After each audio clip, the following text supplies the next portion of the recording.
Morning. As many of you know, few housekeeping items before we start. Bathrooms are down the corridor.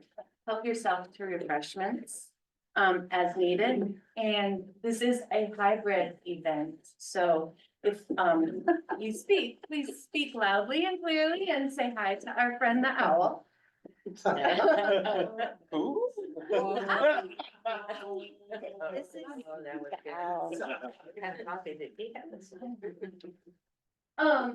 And so this is week 5 of the forum, Facing Our Fears Faithfully. Last week, we discussed how this work may need to change to meet the needs of this time, the resources needed, and we started to prioritize focus areas. Today, we will consider what we're each going to do to help realize what these priorities are.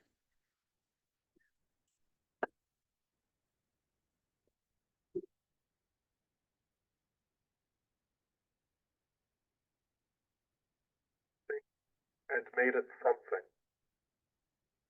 You multiplied goodness, breathing life into the void. You created us for love and then kept drawing us back in when we knew not what to do with such abundance.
Man.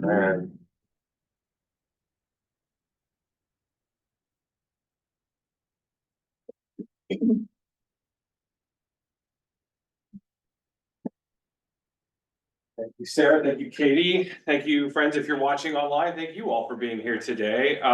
As we have done the last couple of Sundays in this portion of our Facing Our Fears series, we begin with scripture and a meditation on the words of Holy Writ to sort of make us rooted in our common faith. I heard recently that one of the things we often forget about the word radical is that it really just means, it comes from the plant word that is roots. It has that sense of rootedness.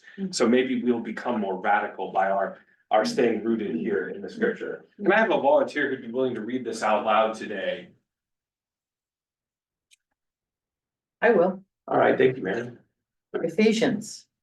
The gifts he gave were that some would be apostles, some prophets, some evangelists, some pastors and teachers, to equip the saints for the work of ministry, for building up the body of Christ, until all of us come to the unity of the faith and of the knowledge of the Son of God, to maturity, to the measure of the full stature of Christ. Thank you, Mary. What words or phrases, what ideas stand out to you in this passage? What do you notice? Many gifts. Maturity, unity of faith. Building up. Equipping the saints. Hmm. I'm glad you mentioned teachers. Anything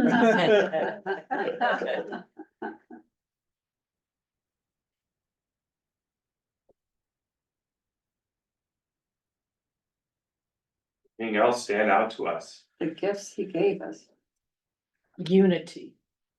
The full stature of Christ. In maturity, we do grow into ourselves. Takes a while. It's- And fun, yeah.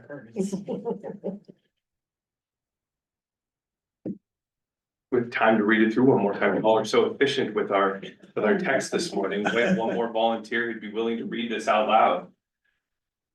The gifts he gave were that some would be apostles, some prophets, some evangelists, some pastors and teachers, to equip the saints for the work of ministry, for building up the body of Christ, until all of us come to the unity of the faith and of the knowledge of the Son of God, to maturity, to the measure of the full stature of Christ.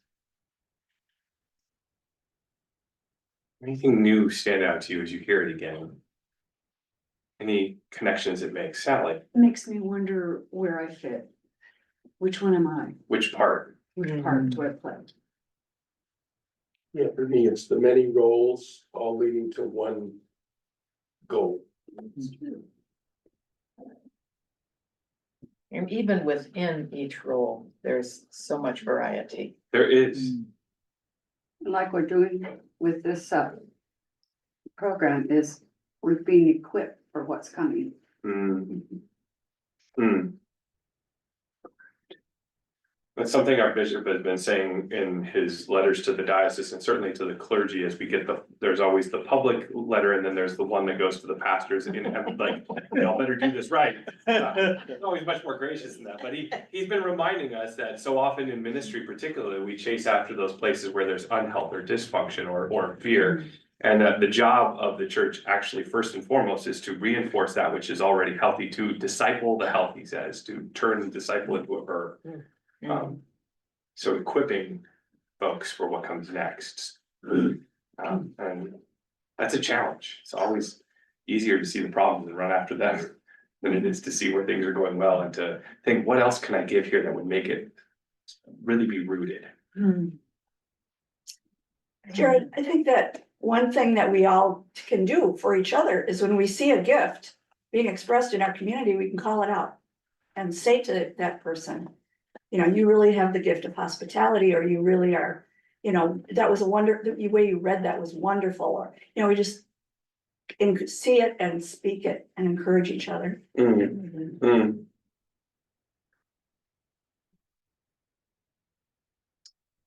Thank you, friends. This has been, as always, very nourishing for me and I hope as well for you.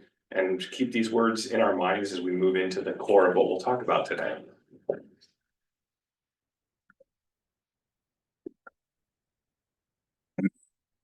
Good morning. Welcome to for this morning. Took the COVID test, it's negative, but I'm still gonna keep my germs to myself, so. I'll try and project, but if you can't hear me, let me know. So just a quick recap. 2 weeks ago, we named work, St. John's is currently involved in that. It's essential to us as a faith community. We put those there. And is needed in the communities we serve. We put those there. Last week, we discussed how this work may be impacted by the upcoming election, either way it goes. Then we voted on the areas we think St. John's should prioritize in the next few months. And these are the results. Migrant support was very clearly highlighted as a top priority. It got 7 votes. You see the stickers on there? I literally went and Could counted. you tell us again what that was, what you said? Migrant support. Oh. was very clearly a top priority for everybody. They got 7 stickers, which was more than everybody else. However, racial reconciliation was recognized as important to both St. John's and the wider community. We had it on both because we felt that it crossed over. And when you add up both, and you add in guest preachers, which is where the majority of our guest preachers show up, is in the racial reconciliation Holy Eucharists, then that was also a clear priority. When you added all those together, that also had 7 stickers. Okay, Big Wonder is a priority for a lot of you. And if you were here, you'll remember conversations about children and the importance of supporting children. When you combine hunger relief with First Nations Kitchen and Hallie Brown, that is also a priority. There. And the third grouping of priorities was pastoral care, the women's group to support women's rights, and children's formation combined with intergenerational activities. So before we move on, any thoughts on what has kind of bubbled to the top over the last couple of weeks as we have identified these things and discussed the work that's going to be needed? Sarah, if I could Yeah. just add, I think that also for those who weren't here last week, we had said the essentials of our parish, which were already covered in the budget. Yeah. We were then looking at somewhat newer initiatives for the We're all growing. as- That nothing's gonna hurt programming. We don't want to get rid of anything current, but this is where should we be putting our energy and our excess? Where should it be going? It also helps, and I think I said this last week, but for me at least, to hear this as a leader in the community helps me know when especially because of the focus on the preachers as a part of racial reconciliation, it's where we're doing something that's core to our identity. How do we build support for the things that are valued in these statements? So if migrant support is a big interest, you may not be hearing it a lot in our sermons, but perhaps that's an area of growth in our music. We might be able to emphasize the issues relevant to migrant ministry or to women's ministry. There are ways in which we don't have to do a new thing, but to change how we're doing what we're doing, to greater emphasize the core values of this place or the core concerns heading into the election. Mary? I might have missed this, but can somebody talk more about pastoral care? What actually do we mean there in terms of?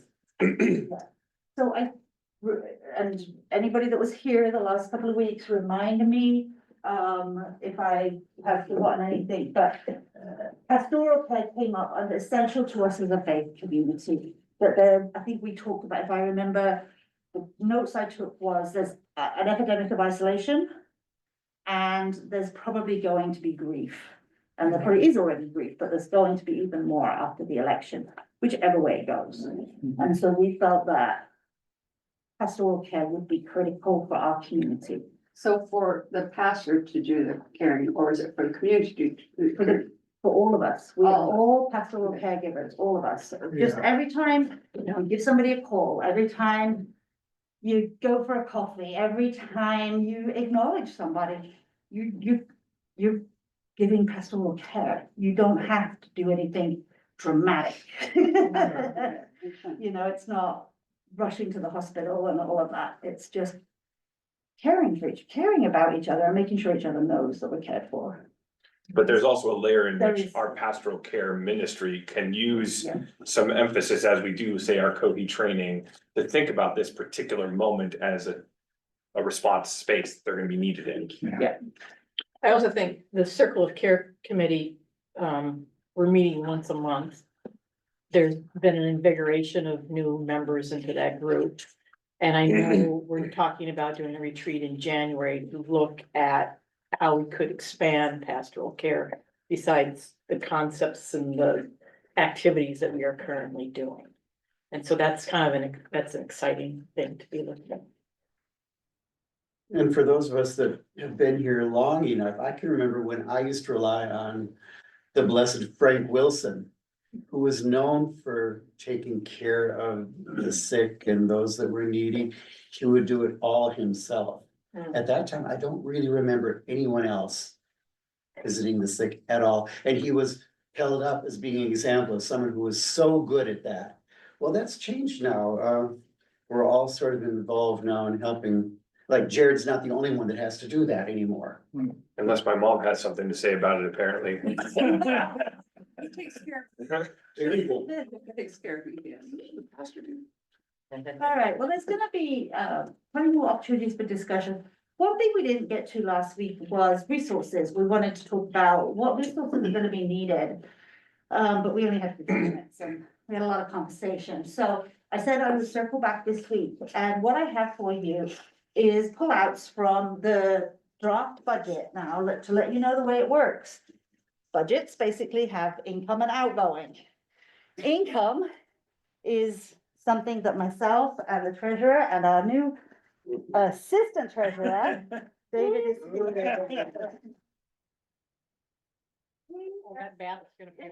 Yes. We estimate what we think is likely to come in through the various income streams that we have as a community. And then for expenses, the money's going out are, sorry, I didn't do enough, so I can get more if somebody wants some, and I've I got can share mine. I slides. know the document pretty well at this point, so. Yeah, and I've got slides to support this, so. Apologies for that. The expenses are collected from all our ministry leaders. So all our ministry leaders will say, here's what we think we need for next year. And before you panic when you see these numbers, there's always a huge difference. I don't think I've seen it yet where the money coming in is always less than what we want to spend. I mean, that's probably typical in a normal household, right? So it's the job of the vestry to then either figure out more income, how can we get more income? Or where are we gonna not be able to fulfill the requests? Remember, these are the requests. They're not necessarily what is required to do the essentials. Oh, excuse me, it's always hard breathing in these masks. Yeah. Ah. So, this year, you guys are all being part of that process by helping the vestry identify priority areas. And what I was really thrilled to see as I put this together is just how many of your priorities overlap with our ministry leaders' priorities. Where they've asked for big budget increases, a lot of them tie into this. So I'm just gonna go through that with you quickly. If you have quick questions, please just interrupt. But if you want a longer discussion, I encourage you to get with one of our vestry, and we've got several of them here. Raise your hand, leaders, vestry. if you put your hands in the air. 1, 2, 3, 4, we have 5 of them here. Please reach out to them if you want to have further discussion about this, okay? Or myself, I'm happy to discuss it too. And Jared, we're happy to discuss it too. But these are your representatives, so. And it's your opportunity to give pastoral care to us. Right, because oftentimes the vestry feels just like you do in this moment, staring at a gap going, no. Dear Lord. A lot of numbers, I love numbers, but I know a lot of people don't, so I'm gonna try and fly through this quick.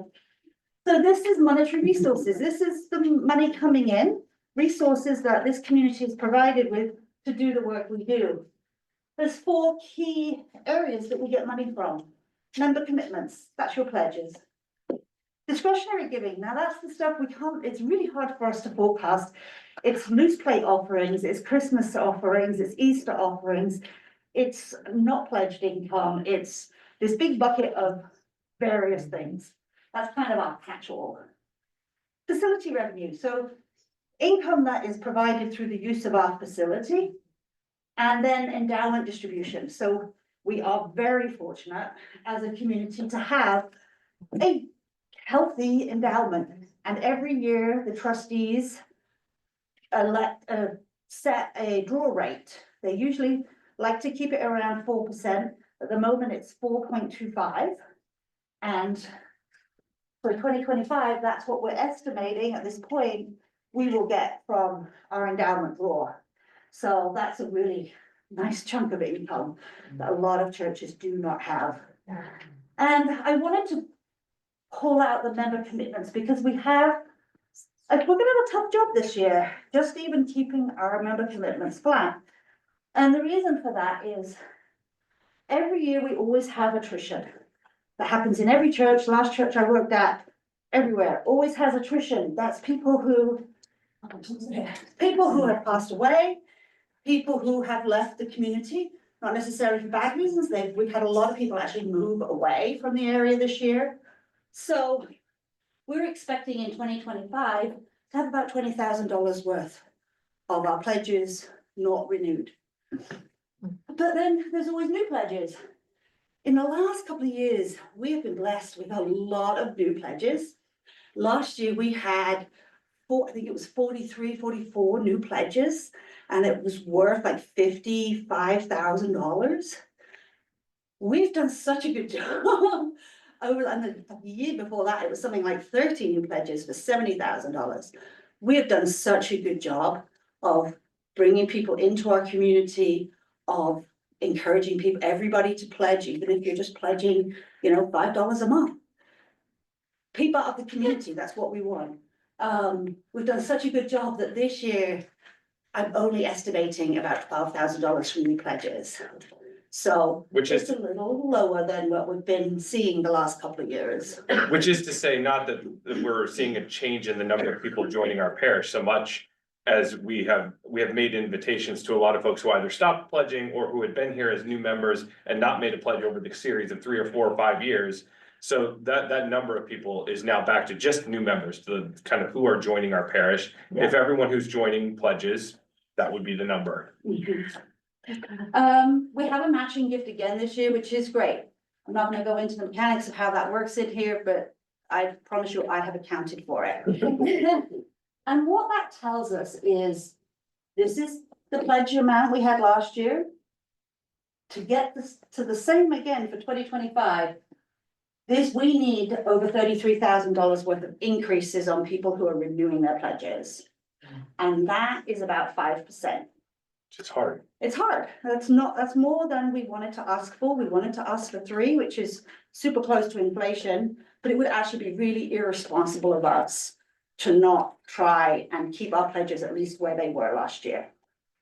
Okay, so that is why you're gonna get an email this week that's gonna ask you to consider a 5%, or if you're able, more increase in your pledge. And I wanted you to understand why that's happening. Okay. Any questions on income? Well, dumb question. I love these dumb questions. Since I can't remember what I pledged last year, it was something. Okay, Do I call you to say, Sarah, what would I pledge to indicate a 5% increase? it will also be on the email, and Oh, if you good. don't pledge online, you'll get a letter. It'll be on those to tell you, here's what you did last year, please consider a 5%. But Sarah, And if it's missing for some reason, call me. even with a 5% increase, we're still Flat. where we were, which means no new Exactly. spending. And that's what we're gonna go through now. So, bearing in mind, we gotta try and at least keep flat with our income. We all know there's been a lot of inflation. We all know there's been a lot going on. So I've got multiple categories here for you. The first one is the thing we spend the most on, which is good because we're a church, is clergy, pastoral care and liturgy. That's the main work of the clergy. And the biggest expense in there is to pay for both of our clergy members. And medical insurance over the last few years has been hurting everybody. We have seen some years up to 9% increases. This year, it's only 5%. I say only 5%. Still hurts, but the medical premium increases have gone up by 5% this year. And on top of that, our personnel committee have recommended a 3% cost of living adjustment so that our clergy can keep up with inflation in their own home and lives. So that's what's going on there. And then there's not a lot of increases here with the exception of resources for liturgy. And when the ministry leaders submitted that request for, 3 times as much, the reason they gave is they want guest preachers. And guess what was one of your priorities? Racial reconciliation, liturgy, and guest preachers. So the ministry leaders here, I think, seems like they're very in tune with where your priorities are. And that also includes evangelists for spiritual healing as well. So it's those numbers are all together in that liturgy resources. And then down the bottom here, designated funds. So there's actually 2 ways of funding ministry. One is the budget, but we also have what are called designated funds. The budget falls under the purview of the vestry. They just decide how it's going to be spent. They approve it. As staff, we cannot spend more than what they approve. That's the way that goes. In the designated funds, they are run by the individual ministries.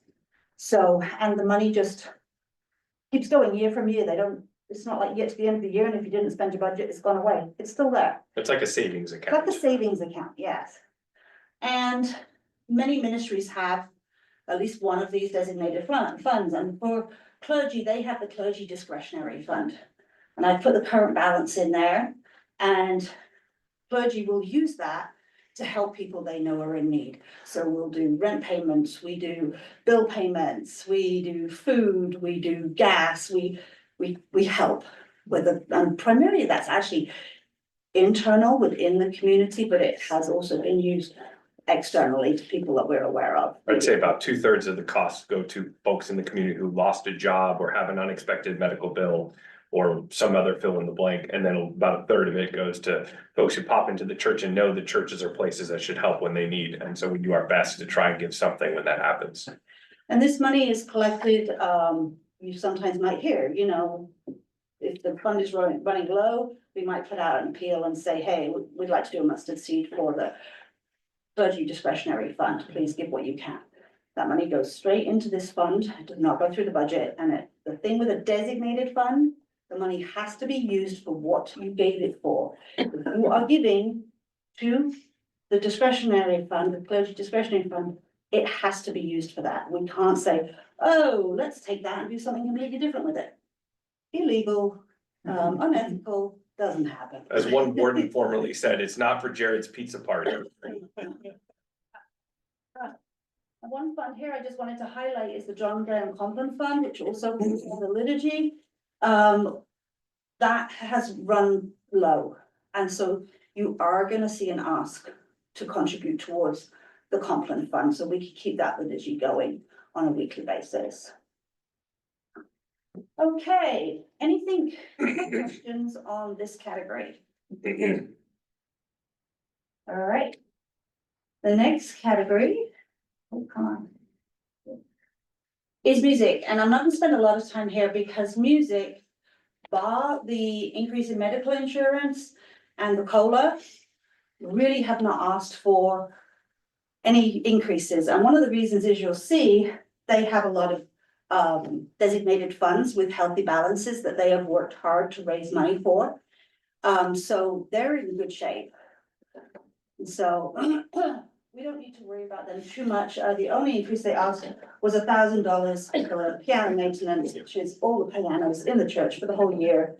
They didn't have any budget for that last year, but this year we really do need to put it back in, just to keep our pianos in good shape. Hi, I'm curious that there's no organ maintenance. Yes, because they have the Oh, I organ maintenance fund down the bottom. Okay. So they said to us, don't worry about it. We've been fundraising. We're good. This will get us through the year. So. Any questions on music before I move on? Okay, the next one, Faith Formation. Payroll, this is primarily our children, youth and family staff, so that's Shelley and the nursery caregivers. Craig and Jared are already included in clergy, so we don't double dip anywhere. And then, interestingly, their biggest increase that they asked for was for children, youth and family. And one of your priorities was children's formation and intergenerational activities. This is the budget that pays for that. So again, I was just nicely affirmed that your ministry leaders have the same priorities as you do. We are hitting that unity message here. There was an increase asked for adult education because they want to offer honorariums for guest speakers. Last year, we did a good job of doing most of our speakers in-house. But in the past, we have had more guest speakers, and there is a desire to get back to that, at least from the ministry team. So that was the other increase in there. Any questions on formation? All right. Welcome to Connection. So here, this is one where we have had a request for additional hours. We have a part-time person doing Welcome and Connection. Still uncomfortable saying people's names in this because it's more about the position than the person. So we have had a request for additional hours in order to fulfill all the work of Welcome and Connection, including overseeing our spiritual life groups. So that is a consideration that the vestry is going to have to think about. But the spiritual life resources increased there. Again, that aligns with the priorities that you gave for women's group. Women's group is a spiritual life group. And if they needed resources, this is the budget line that would come from. The moment they're pretty self-funding, when they put things on, they pay for it themselves with a basket. But if there's ever a shortfall between what is donated by the attendees versus the expense, this is the budget it will come from. And if we wanted to do anything formally, advocacy or whatever, we can pull from this budget too. So that's there. And then there is an increase asked for supplies because the ministry is growing. We are seeing new people. We are doing more initiatives. So again, there are going to have to be requests that the vestry is going to have to consider. Any questions on Welcome and Connection? Faith in Action.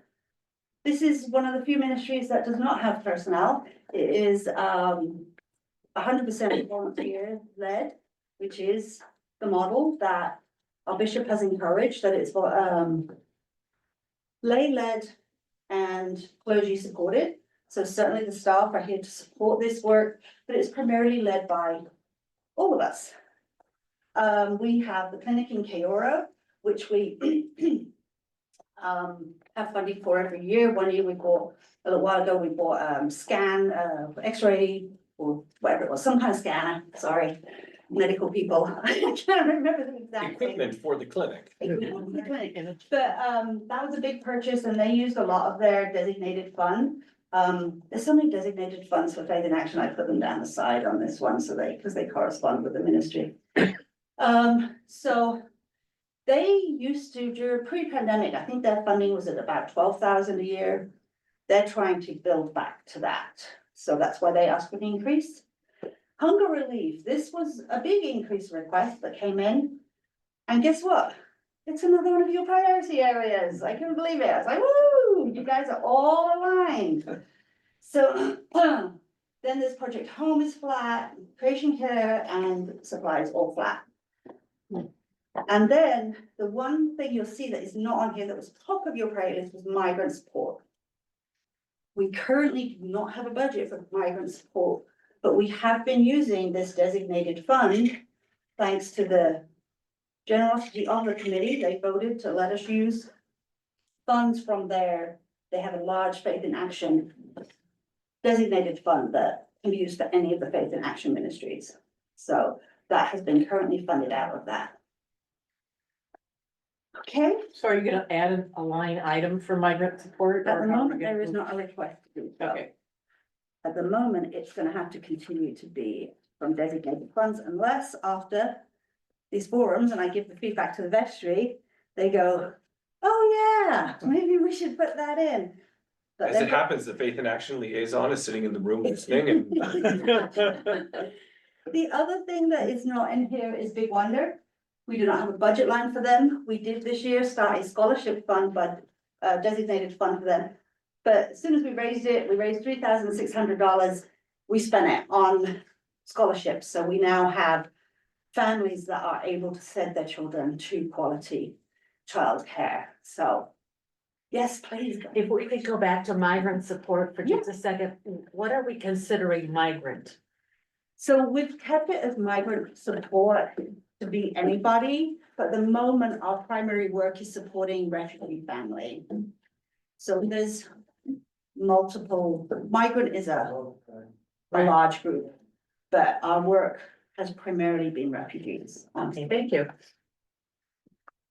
And I'll Yeah. add that a lot of the increase in the hunger relief line item is to provide food for families that come to First Nations Kitchen and St. Nicholas and Hallie Q. Brown, and many of those families are migrant. Yeah. Okay, anything else with Faith in Action before I move on? Okay. The rest, I didn't want to go through in detail because this really is boring. This is the kind of the balance of the expenses. Every year, we we pay to ECMN. That assessment is calculated by them. We have no control over it. We just have to pay it. So a lot of these expenses are set. We have little control over these ones. The next one is ministry support. So this is our support staff, like the communications and media team, our live stream, and all of that kind of work that they do to support our ministries. The equipment and management information systems, we need to do that. Fellowship budget, so when we have Gathering Sunday, an annual meeting, and big events like Christmas party, lessons, that you name it, that comes out of here. Communications, so if we're putting paid adverts out, like at Easter and Christmas, we put paid adverts out in the papers, and the banners out on Summit, stuff like that, comes out of here. We added this year, the vestry voted that all the staff have to complete annual anti-racism training. So that's working towards that racial reconciliation. That expense goes in here, because it's for all staff, it's not one ministry. And then Safe Church, so like background checks or anything that, and stewardship, we don't have a big budget, I think it's like $500, but to do the work we do, we need a little money. Administration, so that's admin staff, that's me and Gabriel, our part-time person in the office. A big chunk of this is insurance. I'm sure you've all experienced this with your house insurance and personal insurance. Insurance has killed us the last couple of years. It just keeps going up. That is about a quarter of that whole budget. Audit and accounting, we have an audit every year in order to be fiscally responsible, and we use accountants to make sure that there's checks and balances and everything. Financial service fees, so if there's bank account fees, stuff, online processing fees, things like that. Operating lease, so this is the copier and the postage machine that you might see in the office, we lease those. And then office supplies and telephone. And then building and grounds, that's our building staff, so that's Chris and his assistant. The utilities, and again, I'm sure you're all aware from your household how much utilities have been going up in the last few years. Building maintenance, anything just to keep the building well maintained. Contract services, so that's like the mowing of the grass in the summer, shoveling of the snow in the winter, stuff like that that Chris could not do by himself. And then building supplies, so that's our coffee and our paper cups and our paper plates and stuff like that. Any questions on that kind of general grouping? I don't have a question, but I just wanted to come back to the ECMN pledge. It's an assessment. It's not a number we can control, but what it really is our outreach to smaller communities in the state that don't have the kind of resources that we have. It supports ministry all over Minnesota. So, okay. Thank you for mentioning that, Betty. Yeah, I should have mentioned that. So it is actually a form of outreach, to support the bishop, but also a lot of the mission work that the diocese does. So finally, we get to our summary here. This is where you don't fall over. Our monetary resources, that's the money we estimate that the resources we're gonna receive in 2025. Then I've listed all the things we just went through, all the costs. And we always pass a balanced budget. This congregation is very responsible in that way. So as you can see, our budget 23, 24 did not go negative. This year, based on the request versus what we think is coming in, we're at the moment looking at nearly $100,000 deficit, but I'm gonna tell you that last year we started in an even worse place. It was over $100,000 deficit. So we can get there. We will get to a balanced budget. But the discussions we've had on the last couple of weeks, identifying the priorities, this is really gonna help the vestry have those discussions on how can we increase income? How can we lower expenses? So thank you for everything you've contributed over the last few weeks. Is there anything else anybody wants to say at this point? I think we should congratulate Sarah for putting together a market.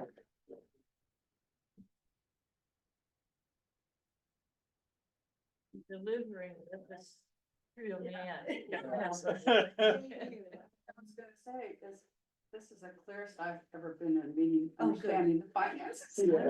That's one of the things I believe so much in financial transparency and accountability. I wanna always share this information with everybody. I don't want it just to be, a small few of us that know this stuff. But being able to communicate it to people who may not enjoy numbers, it's such a challenge. So thank you, that you made my day. All right, so this probably all sounds a little scary and we're all a little nervous. How are we gonna do this? But we've got a couple of volunteer parishioners here who are gonna talk about times they've overcome fear in their lives around giving.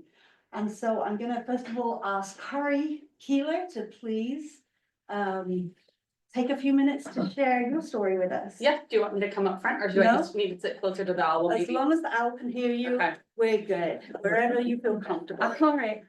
Well, for those of you who I have not met, my name is Carrie Keeler and I've been coming to St. John's since January of 2021, so during the pandemic.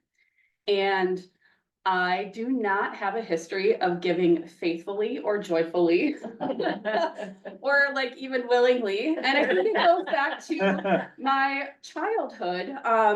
So when I was a year and a half old, my dad died suddenly, leaving my mother with 5 children and 1 on the way. And so I really watched my mom struggle, but one thing that she did really well, and it made me actually really angry too, because we had no money, was that we were part of a church community and she gave her 10% in our faith community growing up was kind of what was not expected, but it was maybe the unspoken rule, but she really did it like joyfully and faithfully, even when there were times when we were scrounging around in couch cushions for like money for different things, like it was awful. But I did not, and I could not understand why my mom did it, and it made me so angry, because I'm like, Mom, we are so poor, and she, even though we never went without, so I'm getting a little emotional, my mom was such a wonderful person. She taught me a lesson that I didn't know that I learned until later in life. And it wasn't until I came to St. John's that, I started kind of giving a little bit, and then there was, I increased it. And while, I'm actually unemployed right now, but it's for the first time, I totally understand what it means to be part of a community and really wanting to contribute to that community and really being a part of it. And so I don't even think about the money. It's not even mine in the first place. And so I am just giving back to God and back to God's community, what wasn't mine in the first place. And so even though I'm unemployed by choice right now, thankfully I'm in a household of 2 income earners and I've been buoyed up and my husband has been very supportive. I am stepping out in faith that now that I'm searching for a new job, God, with my own work, will help guide me to a place where I can still, make my pledge for this next year with an increase and just step out in faith, knowing that he's going to provide for me as he provided for my mother and my whole family over all of those years. So it is scary, but I also want to be transparent that I do have a husband who's helping me along. It might be a very different Carrie talking to you if that was not the case, so I want to be totally clear about that, but yeah, so. Oh, money, right? I'm sorry, I got a little emotional. No, Thank thank you. you. Thank you. Thank you.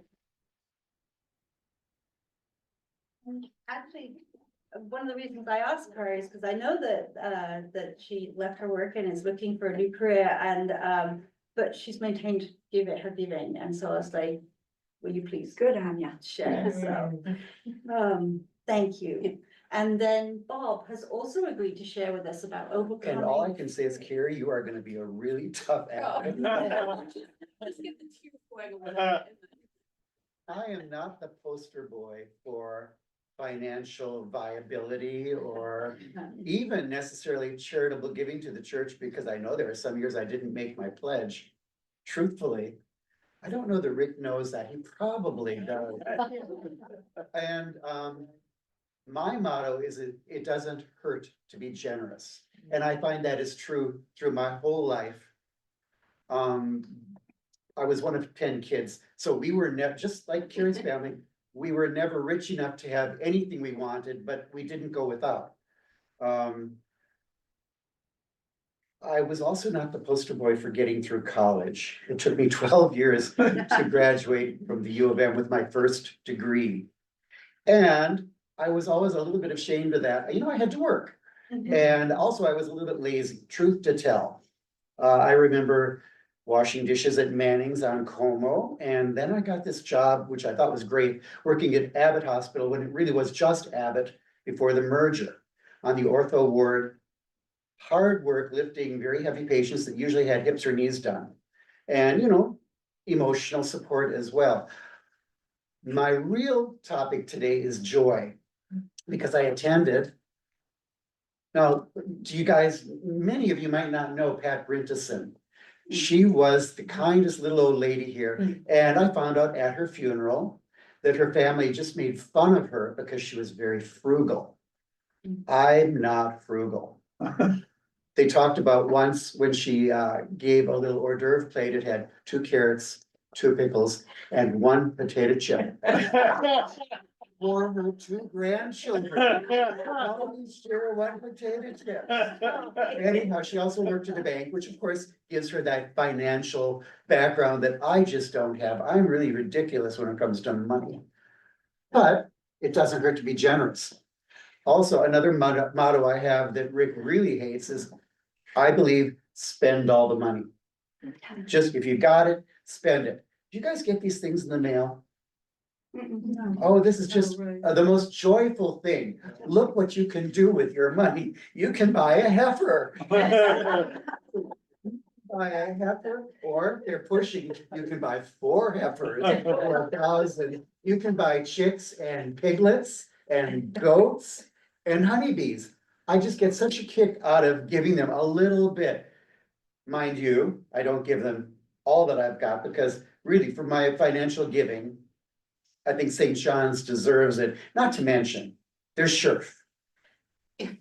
2 guys, no kids, that makes us dates, dual income, no kids. We have the resources, we can contribute, so. It does bring me joy to think that I'm no longer that poor kid that for Christmas one year, all I could give myself was listening to King's College, Cambridge. And I recorded it on a cassette tape, and truly, that has held me up through many years. I had nothing else, and I had to go to work that night for the night shift at Abbott. It was miserable. Couldn't even go home to eat my mother's cooking. She lived in Austin. Anyhow, it is so nice. I'm now to that point in my life. I'm not crying. Sorry, Karen. You really did so well. I'm to that point where I can actually give something because I have plenty. It's nice to be in that place. It does bring me joy, just like buying a heifer for someone. Brings me joy. Maybe we should start a Friday night meat raffle or Oh, something. and I didn't mention, it took me 12 years to get through college. It took Pat 30 years to get through college. Same college, the U of M. She had a better reason. She had kids in the middle, you know, I don't have any good reason, but there it is. You get there in the end. Thank you, Bob. So I was hoping we'd have a little time for everybody, because I'm sure everybody's got stories of when you've overcome your fears, big or small. They don't have to be, monumental, but it is scary sometimes. I can tell you a story another time of it took me several seconds to let go of a check over a giving plate. It was so scary to let that money go at a time of hardship. And, but we can do it. So I'm gonna actually move us on because we've got one more thing. I want to give Dan a little bit of time and get you to church on time. But do continue to please share your fears. I think there's a terrible culture where we don't share. We all want to put on that brave face, right? But people need to know that we're all human. We all need to share and overcome our fears together. So please keep talking to each other. And I'm gonna hand over to Dan now. Alrighty, so first thing we need to do is lower our eyes, close our eyes, put our feet on the floor, take a deep breath in. Hold it for a second. Let it go. Take another deep breath in. Breathe it out. Breathe it into the room. Now, what I want you to think about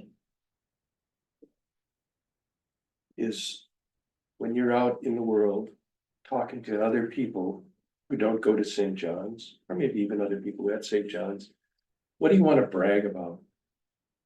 What gives you joy? When something happens at St. John's or some ministry at St. John's is gives you joy, right? What is that where you want to go out and talk to your pagan friends and let them know, right? Hey, did you hear that great homily? Go online and hear this great homily from this guest speaker.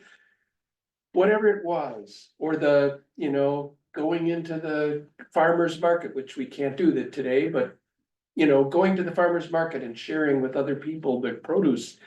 Whatever it is that gives joy to your heart, think about those ministries and think about what your life, how your life would be diminished if we had to cut them back or eliminate them. And so figure out what you can do to support the work. And remember, it's whatever you can do. You don't have to do it all. As the women's group had a quote from Parker Palmer, we as Christians are functional atheists because we believe we have to do it all. We do have the Holy Spirit working with us. So you only have to give what you can. Thank you. Thank you, Terry. Thank you. And actually, I'm gonna let that be our closing prayer and let you all get to church. Thank you so much for your contribution.